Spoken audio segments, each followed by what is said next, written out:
Hello everyone, welcome to study for yourself. मैं हूं Monika best और आज हम करने जा रहे हैं बेसिक्स ऑफ एडवर्टाइजिंग का यूनिट 1 का पार्ट 2। अगर आपने पार्ट 1 अभी तक नहीं देखा है तो पहले उसे देख लो, क्योंकि आपके लिए फिर ये ज़्यादा हेल्पफुल रहेगा। ठीक है, यूनिट 1 का अगर आप वीडियो देखना चाहते हो तो डिस्क्रिप्शन में लिंक शेयर कर दिया गया है, आप वहाँ से चेकआउट कर सकते हो।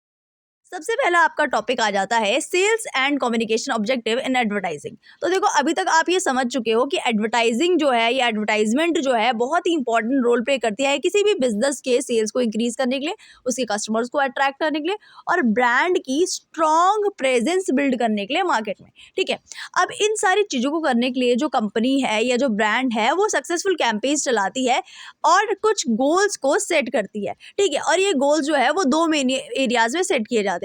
पहला तो हो गया आपका सेल्स ऑब्जेक्टिव, ठीक है, और दूसरा आपका हो गया कम्युनिकेशन ऑब्जेक्टिव। अब देखो, सेल्स ऑब्जेक्टिव फोकस करता है इंक्रीज करने के लिए रेवेन्यू, एक्वायरिंग न्यू कस्टमर्स और मैक्सिमाइजिंग प्रॉफिट। अब देखो, इसी जगह पे कम्युनिकेशन ऑब्जेक्टिव आपका शेप करता है पब्लिक परसेप्शन, बिल्ड करता है ब्रांड अवेयरनेस और साथ ही साथ एंगेज करता है कस्टमर्स के साथ। अब देखो, बारी बारी से हम इन दोनों टॉपिक्स को पढ़ेंगे, यहीं पर आपका ये चीज़ समाप्त नहीं हो जाती। ठीक है जी। सेल्स ऑब्जेक्टिव, तो देखो सबसे पहला सेल्स ऑब्जेक्टिव यही है टू इंक्रीज सेल्स वॉल्यूम, है ना। यानी कि कहने का मतलब है कि मेन गोल एडवर्टाइजमेंट का, ज़्यादातर एडवर्टाइजमेंट का यही होता है कि वो एक स्पेसिफिक टाइम पीरियड के अंदर, स्पेसिफिक टाइम के अंदर क्या करे, ज़्यादा से ज़्यादा अपने सेल्स और प्रोडक्ट्स को बेच सके, है ना। और कंपनीज ये सारी चीज़ें करने के लिए क्या करती है, प्रमोशन करती है, डिस्काउंट कर चलाती है ना। प्रोडक्ट्स पर आपने डिस्काउंट्स देखे होंगे या सर्विसेज पर आप डिस्काउंट देखते हो, और साथ ही साथ कई सारे स्ट्रेटेजिक मार्केटिंग कैंपेन चलाती है ताकि उनके प्रोडक्ट और सर्विसेज ज़्यादा से ज़्यादा सेल आउट हो सके या ज़्यादा से ज़्यादा लोग उनके प्रोडक्ट्स को या सर्विसेज को इस्तेमाल करें, यूज़ करें। ठीक है, फॉर एग्जांपल आपका देना चाहूँ मैं तो यही है कि 50% ऑफ आप देखोगे बहुत सारे प्रोडक्ट्स पर होता है, बाय 1 गेट 1 फ्री आपको प्रोडक्ट्स पे, जैसे कि लेस पर आपको मॉल्स में देखने को मिलता है। स्पेसिफिक टाइम पीरियड पर कुछ सेल्स देखने को मिलती है ना, जैसे कि मान के चलो 5 तारीख से 10 तारीख तक की आपकी कोई किसी भी मंथ की सेल है, तो वो कहते हैं कि इतने तारीख में खरीदोगे हमारा सामान तो आपको 50% ऑफ मिलेगा, इसके बाद खरीदोगे तो आपको वो उसी रेट पे मिलेगा। तो इसमें क्या होता है, स्पेसिफिक टाइम पीरियड पे उनकी ज़्यादा से ज़्यादा सेल्स हो जाए ना, तो यही उनका मेन मोटिव होता है। ठीक है, इसके बाद हम बढ़ते हैं नेक्स्ट पॉइंट की ओर, जो कि आपका कहता है जनरेट लीड्स। अब देखो, कंपनीज जो होती है वो एडवर्टाइजमेंट चलाती है ताकि वो न्यू कस्टमर्स को अट्रैक्ट कर सके, है ना। आपका मेन मोटिव यही है कि आप ज़्यादा से ज़्यादा कस्टमर बनाओ, है ना। नए कस्टमर की जब हम बात करते हैं तो नए कस्टमर को कलेक्ट करने के लिए वो क्या करते हैं, ईमेल्स, फ़ोन नंबर, फॉलोअप्स, ये सारी चीज़ों का इस्तेमाल करते हैं ताकि वो आपको क्या कर सके, ज़्यादा से ज़्यादा प्रमोशनल मैसेजेस भेज सके, एडवर्टाइजमेंट भेज सके, ताकि एक बार तो कोई कस्टमर उनका प्रोडक्ट यूज़ करके देखे। ठीक है, बाद में वो क्या करेगा, उसका लॉयल कस्टमर रहेगा कि नहीं रहेगा वो बाद की बात है, लेकिन कस्टमर को सबसे पहले आपके काउंटर तक लाना ही बहुत बड़ी बात है। ठीक है, तो मेन मोटिव उसका ये भी हो गया, सेल्स ऑब्जेक्टिव का ये भी है कि आप क्या करोगे, अपने न्यू कस्टमर्स बनाओगे। ठीक है, जैसे कि एग्जाम्पल के लिए अगर मैं बताना चाहूँ तो देखो, sign up for free trial, है ना, आपने देखा होगा, कॉन्टैक्ट अस फॉर डेमो, आपने देखा होगा कई जगहों पे। तो ये सारी चीज़ें क्या है, ज़्यादा से ज़्यादा नए कस्टमर बनाने की टेक्निक्स है। ठीक है, सेल्स ऑब्जेक्टिव का आपका सेकंड पॉइंट। इसके बाद थर्ड पॉइंट है आपका एक्सपेंड मार्केट शेयर, अपने मार्केट शेयर को एक्सपेंड करना। अब देखो, मार्केट में अपनी पकड़ को मजबूत करने के लिए कई कंपनीज क्या करती है, न्यू कस्टमर्स से जुड़ने की कोशिश करती है और अपनी पहचान बनाने पर जानबूझकर ध्यान देती है। ठीक है, जान के ही ध्यान देती है ताकि उनकी प्रेजेंस जो है वो बनी रहे और एक रेपुटेड पोजीशन भी उनकी बनी रहे। ठीक है, सक्सेसफुल एडवर्टाइजमेंट जो होता है वो मदद करता है उसी कंपनी की को आगे बढ़ाने के लिए और उसकी वो जो एक प्रेजेंस है ना, उसको मार्केट में दिखाने के लिए। ठीक है, इसके बाद हम नेक्स्ट पॉइंट पढ़ते हैं, वो है आपका बूस्ट रिपीट परचेज। यानी कि अब देखो, मैंने बोल दिया कि पहला तो हमने यही कर लिया है कि आपको ज़्यादा से ज़्यादा कस्टमर नए लाने हैं। नए लाने के बाद नेक्स्ट पॉइंट यही है कि जो आपके एग्जिस्टिंग कस्टमर है ना, उसको आपको साथ लेके चलना है। नए कस्टमर लाने के चक्कर में आपने ये नहीं सोचना है कि पुराने कस्टमर जा रहे हैं तो जाने दो, नहीं, आपको जो पुराने कस्टमर है उनको भी साथ लेके चलना है और नए कस्टमर को भी ऐड ऑन करते जाना है ताकि आपकी सेल्स जो है वो बूस्ट होती रहे। हाँ, ठीक है, इंक्रीज होती रहे। और इस चीज़ के लिए आप क्या कर सकते हो, लॉयल प्रोग्राम चला सकते हो, जिसमें क्या होगा, जो आपके लॉयल कस्टमर्स हैं उनको नेक्स्ट परचेज पे या जो भी वो परचेज करते हैं वहाँ पर आप 20% ऑफ दिखा सकते हो, है ना, जिससे उनको भी प्रॉफिट होगा कि आप उनकी कंपनी, क्योंकि तो किसी भी कस्टमर को क्या चाहिए कि उसे ज़्यादा से ज़्यादा डिस्काउंट मिल सके, है ना। यही है, हर कस्टमर को यही चाहिए होता है, प्रोडक्ट अच्छा हो और उसे डिस्काउंट मिल जाए, अच्छा डिस्काउंट मिल जाए। और किसी कस्टमर को कुछ नहीं चाहिए, हमें भी आपको भी यही चाहिए। तो अगर एक कंपनी एक कस्टमर को दोनों चीज़ें ऑफर कर रही है तो क्यों कोई कस्टमर किसी और प्लेटफॉर्म पर जाएगा या किसी और कंपनी के पास जाएगा, है ना। तो ये भी बहुत ज़्यादा ज़रूरी है एक सेल्स ऑब्जेक्टिव के रूप में, ठीक है। इसके बाद नेक्स्ट पॉइंट है आपका इंट्रोड्यूस न्यू प्रोडक्ट और सर्विस। तो देखो जब कंपनी एक नया प्रोडक्ट लॉन्च करती है ना, तो वो एडवर्टाइजमेंट जो होता है वो बहुत इंपॉर्टेंट रोल प्ले करता है, क्योंकि वो कस्टमर को पहला इन्फॉर्म करता है कि हमारा जो सो एंड सो प्रोडक्ट है वो मार्केट में आया है, ठीक है। आपने देखा होगा कई सारी कंपनियां ना बहुत हाइप क्रिएट कर देती है पहले ही कि हमारा नया प्रोडक्ट आने वाला है, आने वाला है, आने वाला है, आने वाला है। और जब वो मार्केट में आ जाता है तो वो लोग अपनी ये कोटेशन वहाँ पे लिख देते हैं, है ना। तो ये भी आपके लिए बहुत ज़्यादा ज़रूरी है। इसके बाद आपका नेक्स्ट पॉइंट है इंक्रीज एवरेज ट्रांजैक्शन वॉल्यूम। अब देखो एक कंपनी हमेशा एम करती है कि जब भी कोई ग्राहक या कस्टमर हमसे कुछ सामान खरीदे तो वो ज़्यादा से ज़्यादा हमारे प्रोडक्ट्स पर खर्च करे, है ना। और इसके लिए कंपनी क्या करती है, अप स्केलिंग हो गया और क्रॉस सेलिंग हो गया, ये सारे स्ट्रेटजीज का इस्तेमाल करती है। जैसे कि एग्जांपल के हम समझ सकते हैं by one get one free. इसमें क्या हो रहा है, एक कंपनी क्या कर रही है, ज़्यादा से ज़्यादा आपको इन्वेस्ट करने के लिए बोल रही है ताकि आपको दूसरा प्रोडक्ट भी मिल सके, है ना। वही सेम प्रोडक्ट आपको मिल सके बट एक फ्री में। लेकिन वो आपको पता है, वो सबको अभी तो पता ही चल चुका है कि जो प्रोडक्ट आप खरीद रहे हो जिसके साथ दूसरा प्रोडक्ट फ्री है, उसमें पहले वाले में ना दोनों का अमाउंट जो है वो इंक्लूडेड है।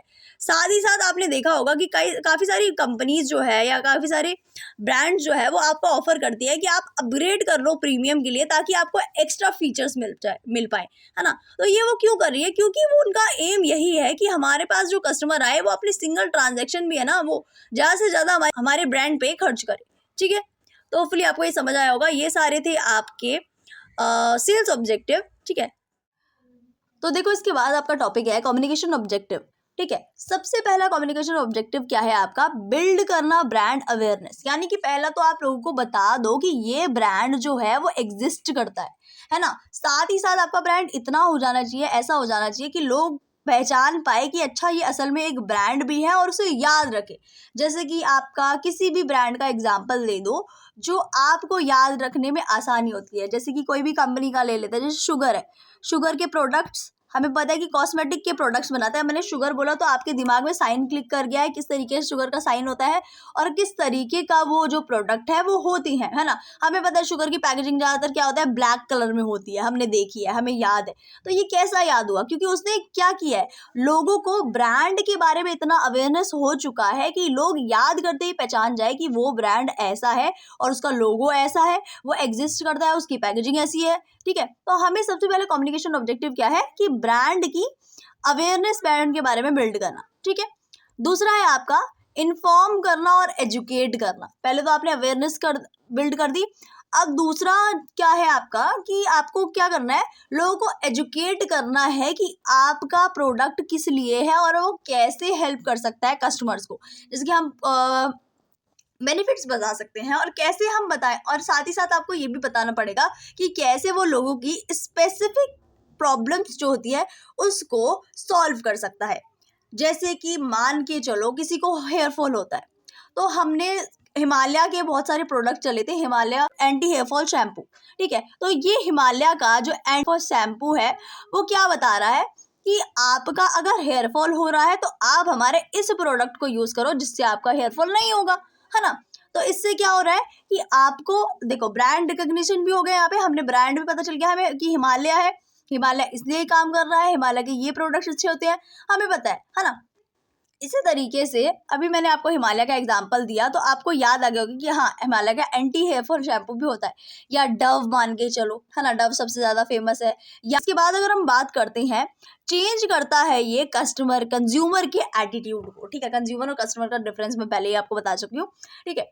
अब देखो हमारा सिर्फ इतना मोटिव नहीं होता है कि हम अवेयरनेस बिल्ड कर दें और साथ ही साथ हम एजुकेट कर दें। अब देखो कंज्यूमर का जो परसेप्शन है ना वो भी बदलना हमारा ज़रूरी है किसी भी प्रोडक्ट को लेकर। तो आप क्या करोगे, कस्टमर आपका सेटिस्फाई होना चाहिए, आपको इतना उसको सर्व करना है, ठीक है। कस्टमर सेटिस्फैक्शन जो है बहुत ज़्यादा ज़रूरी है, ठीक। और ये सारा जो हमें उसका परसेप्शन चेंज करना है वो पॉजिटिव वे में करना है ताकि वो आपकी कंपनी के बारे में और भी ज़्यादा लोगों को बताए और आपकी सेल्स इंक्रीज हो। एट द एंड मैंने आपको बताया है कि हमारा मेन मोटिव क्या है, ज़्यादा से ज़्यादा इनकम जनरेट करना, है ना। किसी भी बिजनेस का मेन मोटिव तो यही होता है। चलिए इसके बाद 4th पॉइंट की बात कर लेते हैं, जो है आपका एंकरेज कस्टमर एंगेजमेंट। तो देखो आजकल जैसे कि आपको पता है कि अब देखो ज़माना बहुत ज़्यादा बदल चुका है। अब हमारा एडवर्टाइजिंग का मतलब सिर्फ ये नहीं है कि हम टीवी पर ऐड चलाएं और लोग उस ऐड को देखें और बस हो गया एडवर्टाइजिंग। लेकिन देखो इस टाइम पर क्या है, ज़माना बहुत ज़्यादा मॉडर्नाइज हो चुका है। तो मॉडर्न एडवर्टाइजिंग क्या होते हैं, इसका मतलब सिर्फ ये नहीं होता कि आप एक ब्रॉडकास्ट चलाओ या एक मैसेज भेजो और लोग उसको समझ रहे और ये एडवर्टाइजमेंट हो गया। एडवर्टाइजमेंट जो है उसको आपको टू वे कम्युनिकेशन के थ्रू क्रिएट करना चाहिए। टू वे कम्युनिकेशन आपको मैंने बता दिया है, जहाँ पर आप भी बात कर रहे हो कंपनी के साथ, कंपनी भी आपकी क्वेरीज को सॉल्व कर रही है, तो वो ज़्यादा इफेक्टिव है ना। जैसे मैंने टीवी का एग्जाम्पल दिया था कि टीवी में आप 1 वे कम्युनिकेशन है, आपने सुन लिया, अब आप कुछ पूछ नहीं सकते कि ऐसा क्यों वैसा क्यों। वहीं आपका जो आपका पर्सनल सेलिंग होता है, पर्सनल सेलिंग में आपको पता है कि किस तरीके से आपकी क्वेरी सॉल्व की जाती है। तो इसके लिए आप सोशल मीडिया का यूज़ कर सकते हो पर्सनल सेलिंग के थ्रू ही, है ना। एक तरीके से पर्सनल सेलिंग की तो हो रही है। अगर आपको वो इंस्टाग्राम पे आप किसी पर्टिकुलर ब्रांड को मैसेज कर रहे हो और ब्रांड वो आप पे आपसे बात कर रहा है, आपकी क्वेरीज को सॉल्व कर रहा है, तो एक तरीके से क्या हो रहा है, यहाँ पे टू वे कम्युनिकेशन हो रहा है ना जी।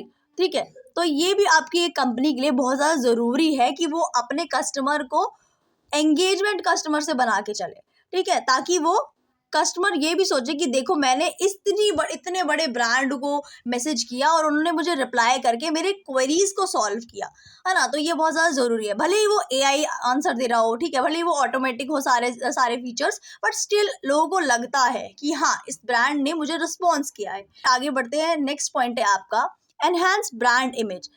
अब देखो ये सारी चीजें हम पढ़ चुके हैं, लास्ट में आपको ब्रांड इमेज को बनाए रखना और उसको बढ़ाना बहुत ज्यादा जरूरी है, ये भी आप सभी को पता है।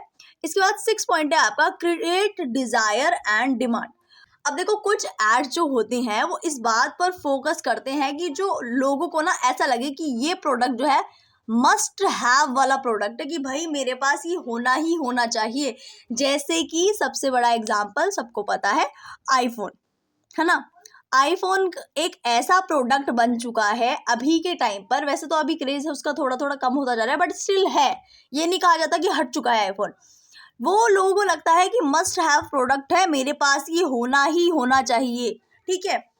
साथ ही साथ आपको जैसे हम चला देते हैं ना कभी लिमिटेड ऑफर या एक्सक्लूसिवली फॉर यू, आपने देखा होगा कई कंपनीज ऐसी होती है अपने कुछ स्पेसिफिक प्रोडक्ट पर लिमिटेड टाइम के लिए ऑफर चलाती है। तो ये सारा क्या है, ये ऑब्जेक्टिव है उनका सेल्स का, ताकि उनकी सेल्स इंक्रीज हो सके, है ना।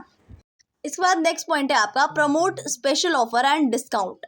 अब देखो आपको पता है कि टाइम सेंसिटिव जो प्रमोशन होते हैं वो इमीडिएट एक्शन आपको दिखाते हैं।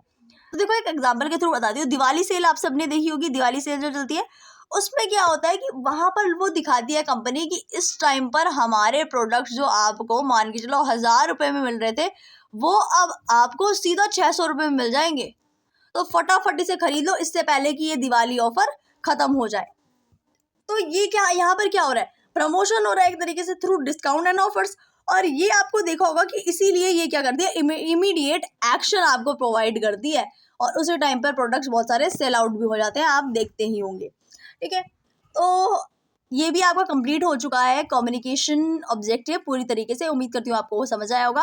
कंक्लूजन एक बार ही देख लेते हैं। तो देखो इफेक्टिव एडवर्टाइजिंग बैलेंस करता है दोनों सेल्स को और कम्युनिकेशन ऑब्जेक्टिव को। जबकि आपका अगर हम बात करें सेल्स की तो ये फोकस करता है इमीडिएट रेवेन्यू पे, कम्युनिकेशन जो होता है वो बेस्ड होता है एक long term brand loyalty and trust को बिल्ड करने के लिए, है ना। साथ देखो ये सारी गोल्स जब एक साथ मिल जाते हैं तो आपका एक ब्रांड जो है, अगर अच्छे से इन सारे ऑब्जेक्टिव्स को पूरा किया जाए तो एक ब्रांड को पीछे कोई नहीं छोड़ सकता उसको अपने प्रॉफिट कमाने से, ठीक है। तो उम्मीद करती हूँ आपको ये समझ आया होगा। इसके बाद नेक्स्ट अपने पॉइंट की तरफ बढ़ जाते हैं आपका, जो कि है different level of communication objective. इसके बाद आपका नेक्स्ट टॉपिक है एडवर्टाइजिंग बजट मेथड। तो देखो सबसे पहले आपके लिए ये जानना ज़रूरी है कि एडवर्टाइजिंग बजट का मतलब क्या होता है। तो देखो, एक एडवर्टाइजिंग बजट सिंपल तौर पे कहा जाए ना तो वो पैसे होते हैं जो कोई कंपनी अपने प्रोडक्ट या सर्विस को प्रमोट करने के लिए खर्च करती है और उसके लिए योजना बनाती है या आपका प्रमोशन के लिए कोई प्लान बनाती है। ठीक है, सिंपल तरीके से कहा जाए तो। और इस बजट में क्या होता है, टीवी एड्स हो गए आपका, ठीक है, टीवी एड्स हो गया, सोशल मीडिया हो गया, या न्यूज़पेपर्स का इस्तेमाल किया जाता है, या कोई अदर प्लेटफॉर्म का इस्तेमाल किया जाता है। तो देखो, कोई भी कंपनी जो होती है ना, वो 3 चीज़ों का ध्यान रखते हुए अपने बजट को तय करती है। पहला है उसका सेल्स क्या है, ठीक है। दूसरा है उसका कंपटीशन कौन है, मार्केट में कॉम्पिटिटर उसका कौन है, कंपटीशन कितना है उसमें, उस प्रोडक्ट को लेकर या उस सर्विस को लेकर मार्केट में। और तीसरा चीज़ हो गया आपका कि उसका गोल क्या है। अब देखो, बहुत सारे ऐसे मेथड्स होते हैं जिनको हम बारी बारी करके समझेंगे। पहला है आपका परसेंटेज सेल्स मेथड। तो देखो, यहाँ पे आपको नाम से ही पता चल रहा है कि इसमें क्या होता है, कंपनी जो होती है वो अपने पिछले साल में जितनी उसकी सेल्स जनरेट हुई है ना, या एक मान के चलो कि वो एक अंदाज़ा लगा देती है, ठीक है, कि कितनी बिक्री हुई होगी या कितना सेल्स उसका जनरेट हुआ होगा, और उस तरीके से वो एक बजट तय कर लेती है अपने एडवर्टाइजमेंट के लिए। अब इसका फ़ायदा ये है कि ये जो टेक्निक होती है वो बहुत ही आसान होती है और आराम से कैलकुलेट की जा सकती है। और इसकी लिमिटेशन क्या है, तो देखो, आपका अगर सेल्स कम होगी ना, तो खुद ब खुद जो आपका सेल्स का एडवर्टाइजमेंट का बजट है ना, वो भी अपने आप गिर जाएगा। ठीक है, तो ये आपका हो गया कि इसका नुकसान है एक तरीके से। तो देखो, इसके बाद है आपका ऑब्जेक्टिव एंड टास्क मेथड। तो देखो, इस मेथड में क्या होता है, सबसे पहले एक कंपनी जो होती है वो फोकस करती है कि उसका एडवर्टाइजमेंट का बजट क्या, किस लिए होगा, उसका ऑब्जेक्टिव क्या होगा। उसके बाद वो टास्क डिसाइड करते हैं उस ऑब्जेक्टिव को पूरा करने के लिए, और इन्हीं टास्क और ऑब्जेक्टिव के बिहाफ पे, उनके बेसिस पर क्या होता है, आपका ये बजट डिसाइड होता है। ठीक है, तो होपफुली आपको समझ आया होगा। अब हम बात कर लेते हैं कि क्या फ़ायदे हैं और क्या नुकसान। तो देखो, पहला फ़ायदा तो यही है कि ये क्लियर और स्पेसिफिक गोल्स को डिसाइड करने में मदद करता है। ठीक है, ज़्यादा स्ट्रैटेजिक है ये। ठीक है, साथ ही साथ ये हेल्प करता है कि किसी भी एक्चुअल जो नीड है ना, उसको पहले कंप्लीट किया जाए और उसे हिसाब से तय किया जाए, है ना। इसी तरीके से अगर हम बात की जाए कि इसके नुकसान क्या है, तो देखो, हमने पहले ही पढ़ लिया है कि ये एकदम थोड़ा कॉम्प्लेक्स है। कि पहले आप क्या करोगे, गोल्स को, ऑब्जेक्टिव को सेट करोगे, फिर उसके टास्क को देखोगे, तो ये सारा कि कैसे पूरा किया जाएगा, है ना, जो भी टास्क पूरे किए जाएंगे उस ऑब्जेक्टिव को अचीव करने के लिए। तो इस हिसाब से बजट डिसाइड करना ना थोड़ा सा कॉम्प्लिकेटेड हो जाता है किसी भी कंपनी के लिए। एग्जाम्पल्स प्लीज़ थोड़ा पढ़ लेना, क्योंकि थोड़ा टाइम का फाउंडेशन है। इसी के बाद हम बात कर लेते हैं कॉम्पिटिटिव पार्टी मेथड। अब कॉम्पिटिटिव पार्टी मेथड, जैसे कि हमको नाम से ही पता चल रहा है कि इसमें क्या होता है कि ये देखकर बजट तय किया जाता है आपका कि कोई भी उसी इंडस्ट्री, उसी तरीके की जो भी इंडस्ट्री है आपकी, सेम इंडस्ट्री है या सेम मार्केट है, वो किस तरीके से कितना खर्च कर रहा है अपने एडवर्टाइजमेंट पर। ठीक है, आपको सिंपली ये देखना है कि आपका जो कॉम्पिटिटर है वो क्या खर्च कर रहा है, कितने पैसे खर्च कर रहा है। और अब आप क्या करोगे कि उसी कंपनी के हिसाब से आप करोगे, या उससे ज़्यादा, है ना, या तो उसके बराबर या तो उससे ज़्यादा अपने एडवर्टाइजमेंट पर खर्च करोगे। तो होपफुली आपको ये भी समझ आ गया होगा। तो देखो, अब इसके फ़ायदे की बात कर लेते हैं। ये होता है कि इससे क्या होता है कि कई बार क्या होता है, कंपनीज जो है वो अपनी विजिबिलिटी जो है मार्केट में ना, और इम्पैक्ट जो है वो बनाए रखती है, और साथ ही साथ वो कंपटीशन में भी बनी रहती है। ठीक है, इसके साथ ही साथ अगर इसके नुकसान की बात की जाए, तो इस मेथड में क्या होता है, कंपनी जो होती है वो अपने नीड्स को नहीं देख पाती, क्योंकि हमें पता है कि वो क्या कर रही है, कंपटीशन को देख रही है कि कंपटीशन, हमारा कंपटीटर क्या कर रहा है, हम उससे आगे निकलने की कोशिश करेंगे। बल्कि कंपनी को क्या करना चाहिए, अपने नीड्स को देखना चाहिए। लेकिन यहाँ पर वो कंपनी ना इस मामले में चूक जाती है। और एक और नुकसान की बात कर लेते हैं, तो कई बार क्या होता है कि कंपनी जो है ना वो बहुत ज़्यादा बजट डिसाइड कर लेती है, लेकिन उनका जो बजट है ना, जितना वो कहते हैं ना, एक तरीके से जितना आपने इन्वेस्ट किया उस हिसाब से आपका रिजल्ट नहीं आपको नज़र आ रहा। तो यही एक कंपनी के साथ होता है।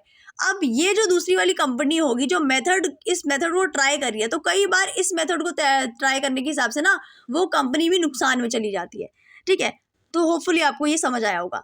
इसके बाद हम बात कर लेते हैं अफोर्डेबल मेथड। ठीक है, अब इसका भी हमको नाम से ही पता चल रहा है अफोर्डेबल मेथड के बारे में। इसमें क्या होता है कि कोई भी कंपनी जो होती है वो इस चीज़ पे बेस्ड होती है कि how much it can afford, है ना। सिंपली से हमने नाम से ही पता चल रहा है कि कितना कंपनी अफोर्ड करती है, उसी हिसाब से वो बजट तय करेगी।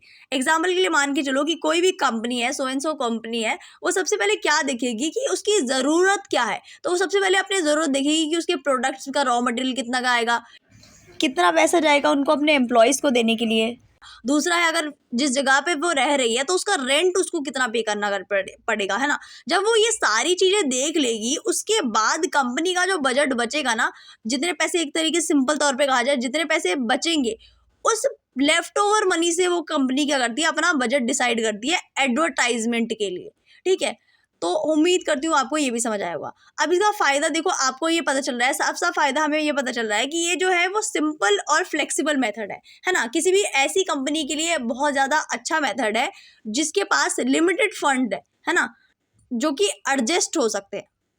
साथ ही साथ अब कि इसके नुकसान की बात की जाए तो देखो, हमें देख के ही पता चल रहा है कि कंपनी के पास ना लिमिटेड फंड्स है, तो क्या होगा कि हमारा एडवर्टाइजमेंट जो होगा ना वो थोड़ा सा कमज़ोर हो जाएगा दूसरे के एडवर्टाइजमेंट के मुकाबले में, है ना, ठीक है, क्योंकि हमारे पास क्या है, प्रॉपर अंडर फंडिंग नहीं है।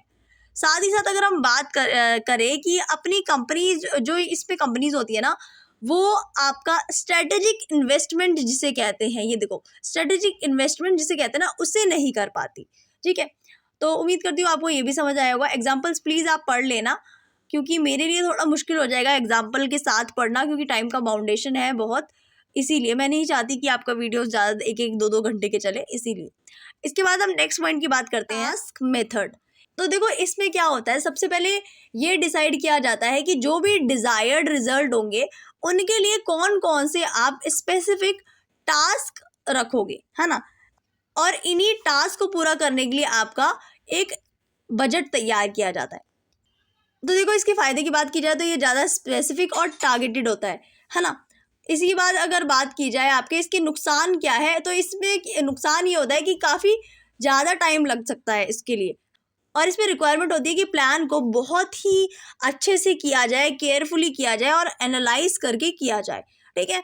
नेक्स्ट पॉइंट है आपका हिस्टोरिकल मेथड। अब देखो इसमें भी नाम से ही पता चल रहा है कि हिस्टोरिकल मेथड वो मेथड होते हैं कि इसमें पिछले जो प्रीवियस ईयर्स होते हैं उसके जो बजट है, जो भी एडवर्टाइजमेंट बजट है ना, उसको देखा जाता है कि उस टाइम पर कितने खर्च आए थे एडवर्टाइजमेंट को निकालने में, मतलब उस एडवर्टाइजमेंट में जो खर्चा किया गया था, और इसको देखकर जो भी अभी करंट ईयर है ना उसके बजट को तय किया जाता है, ठीक है। होपफुली आपको ये समझ आया होगा।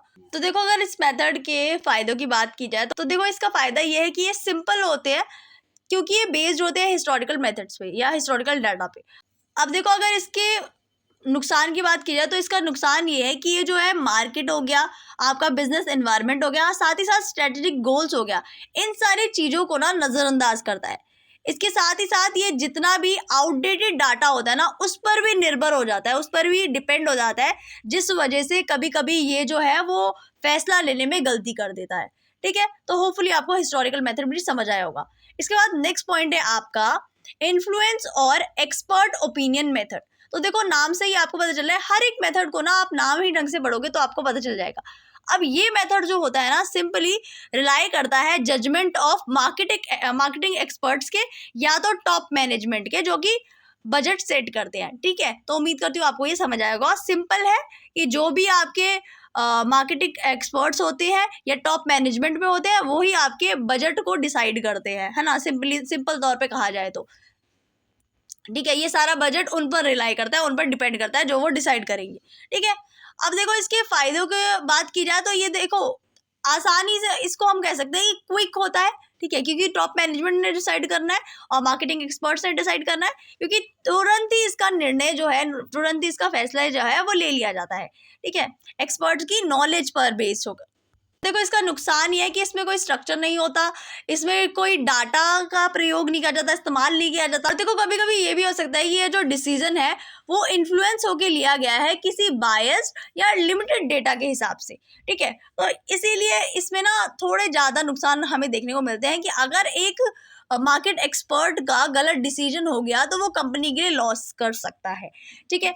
अब देखो हमें ये पता चल चुका है कि हर एक मेथड का अपना एक एडवांटेज है और अपना एक डिसएडवांटेज है।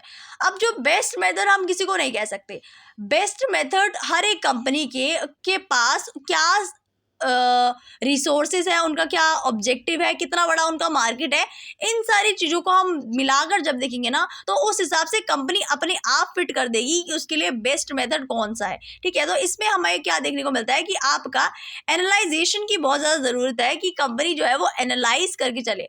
और कभी कभी क्या होता है ना कि कंपनी कॉम्बिनेशन ऑफ मेथड को भी यूज़ करती है, ठीक है, ताकि वो ज़्यादा बैलेंस और इफेक्टिव एडवर्टाइजिंग बजट जो है वो तैयार कर सके। ठीक है, तो उम्मीद करती हूँ आपको समझ आया होगा। ये आपका कंप्लीट हो चुका है एडवर्टाइजमेंट बजट पूरा। उसके बाद नेक्स्ट टॉपिक है आपका target audience, meaning and bases of selection. तो देखो, जब हम बात करते हैं टारगेटेड ऑडियंस की तो सबसे पहले आपके लिए ये जानना ज़रूरी है कि ये होती क्या है।